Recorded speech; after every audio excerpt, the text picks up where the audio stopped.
Imagine two people, same age, same job, same salary. One of them is completely stressed about money. Every unexpected bill feels like a punch to the stomach. Hey, welcome back to Mark the Investor, the channel where we break down money, investing, and wealth building in the simplest way possible. If you are new here, my name is Mark, and every single week, I take complex financial ideas and turn them into simple lessons that actually make sense. Today, we are answering one of the biggest money questions people ask, and the honest answer might completely change how you think about your first big savings goal. Let's get into it. Every purchase comes with a tiny wave of guilt. They know they should be saving, but somehow, at the end of every month, there's almost nothing left. The other person? They're not rich, not even close. But something is different about the way they carry themselves when it comes to money. They're calmer, more patient.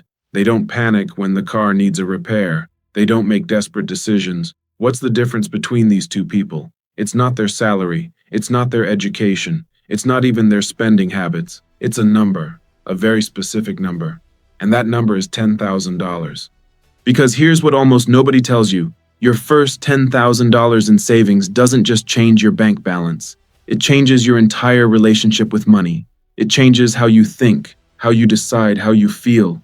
And once you understand why, you'll never look at saving the same way again. Most people think about saving money completely backwards. They think the goal of saving is to have more money. And sure, technically, yes, that's part of it. But that's like saying the goal of going to the gym is to lift more weight. It's true, but it completely misses the deeper point. Here's the belief most people carry around without even realizing it. Once I earn more, I'll start saving properly. Sound familiar? The problem is, that day almost never comes. Because when income goes up, spending tends to go up right along with it. We upgrade the apartment. We get the nicer car. We eat out a little more. Economists actually have a name for this. They call it lifestyle inflation. And it's one of the most reliable ways to stay financially stuck no matter how much you earn. But there's a second, even sneakier problem, and it has nothing to do with spending habits. It has to do with how your brain handles financial stress. When you have very little saved, or nothing at all, your brain is essentially operating in survival mode when it comes to money. Every financial decision becomes urgent. Every choice feels high stakes. And when people operate under that kind of pressure, research consistently shows they make worse decisions. Not because they're bad with money, but because the human brain, under stress, shortens its time horizon. It stops thinking about next year and starts thinking about right now. This is sometimes called the scarcity mindset, and it's not a character flaw, it's biology. So the real reason most people stay stuck isn't laziness or bad math. It's that they never get far enough ahead to escape the mental gravity of financial stress. And that's exactly what $10,000 changes. Let's talk about what actually happens when you hit that number. Not just in your account, but in your head. The first thing that changes is something psychologists call your financial floor. Think of it like this. Imagine you're walking a tightrope. If the tightrope is 6 inches off the ground, you walk across it pretty confidently, right? You might even look around, enjoy the view. But if that same tightrope is suddenly 60 feet in the air, with no net below you, every single step feels terrifying. You freeze. You second-guess yourself. One wrong move feels catastrophic. That's what it's like making financial decisions without a cushion. Every choice carries this invisible emotional weight. Should I take that career risk? I can't afford a gap in income. Should I negotiate for a better salary? What if they say no and I lose the job? Should I invest even a little? What if I need that money next month? Now, add $10,000 beneath that tightrope. Suddenly the stakes change, not because the situation is dramatically different, but because the feeling of catastrophe disappears. And when that feeling disappears, your decision-making completely transforms. You start thinking longer term. You start taking calculated risks instead of desperate gambles. You start saying yes to the right opportunities instead of no to everything out of fear. That's the first superpower of $10,000. It doesn't make you rich, it makes you rational. Now here's the second thing that changes, and this one is subtle but incredibly powerful. When you have savings, You gain something that most people underestimate the value of: negotiating power, not just in a job negotiation, though that matters too, but in every financial interaction you have. When you desperately need money, when you're living paycheck to paycheck, you accept whatever terms you're given. The higher interest rate, the job you don't really want, the deal that isn't quite right, because you don't have the luxury of patience. You need it to work out now. But when you have a cushion, you can wait, you can walk away from a bad deal, you can hold out for a better opportunity, you can say no, and no is one of the most financially powerful words in the world. There's a reason why the saying exists. It takes money to make money. Not because the system is rigged, though sometimes it is, but because having money gives you choices, and choices compound just like interest does. Now let's zoom out, because there's a deeper psychological truth buried in all of this.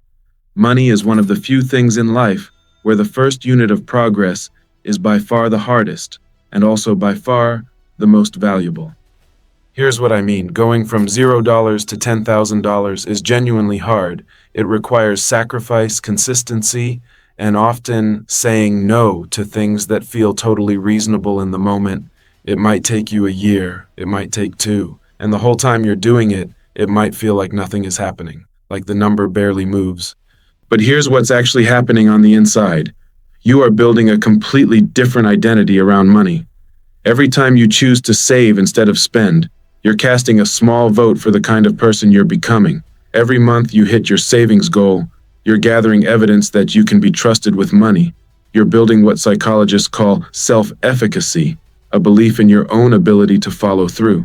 And that belief, once it takes root, starts changing your behavior in ways you don't even notice. You stop thinking of saving as a sacrifice. You start thinking of it as a strategy. And here's where the math starts working in a completely different direction. Because once you hit $10,000, something fascinating happens. Momentum kicks in. The habits that got you there don't disappear. They're now just part of you. And those same habits that built $10,000, they're the exact same habits that build $50,000 and $100,000, just with more time and a bigger base. There's also a compounding effect on your psychology. Each financial milestone you hit changes what you believe is possible. When you had nothing saved, $10,000 felt almost mythical. Once you have $10,000, $50,000 starts to feel achievable. Once you cross $50,000, six figures stops feeling like something only lucky people reach. You start moving through financial milestones not because you got smarter or luckier, but because you see differently. And one more thing that changes, arguably the most important of all, your relationship with your future self. Most people, when they're financially stressed, think of their future self as someone who exists in a vague, abstract way. Future me is someone else's problem. Present me needs to eat, pay rent, and survive the next 2 weeks. But when you build that first meaningful cushion, something shifts. You start actually caring about future you, because future you no longer feels like a stranger. Future you feels like someone worth protecting. That's when investing stops feeling abstract. That's when retirement starts feeling real. That's when the idea of building actual lasting wealth starts to feel like something you are allowed to want. So what do you actually do with all of this? First, stop waiting for a higher salary to start saving. I know that sounds counterintuitive when money feels tight, but here's the uncomfortable truth. The habit of saving has to come before the capacity to save comfortably. If you build the habit now, even on a small amount, you'll still have it when the bigger income arrives.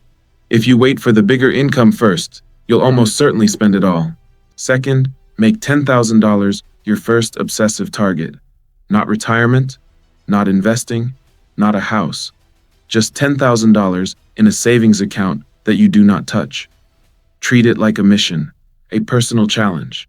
Because crossing that threshold isn't just about the money. It's about proving to yourself that you can do it. That's worth more than the money itself. Third, protect the $10,000 once you have it. This sounds obvious, but the biggest threat to your first savings milestone isn't the stock market or inflation.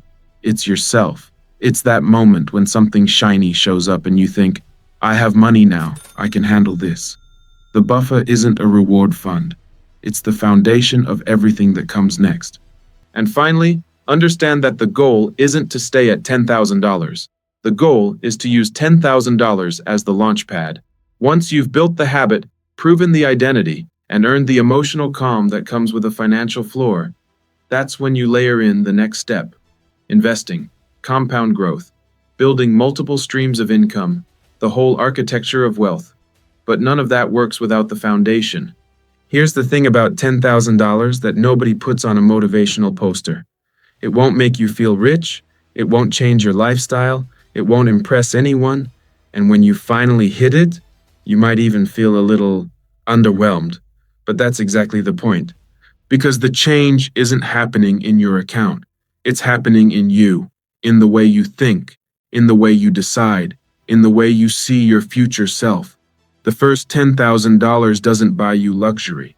It buys you something worth far more: clarity, options, and the quiet, unshakable confidence that comes from knowing, for the first time, maybe ever, that you are no longer one bad week away from a crisis. And from that place, everything changes.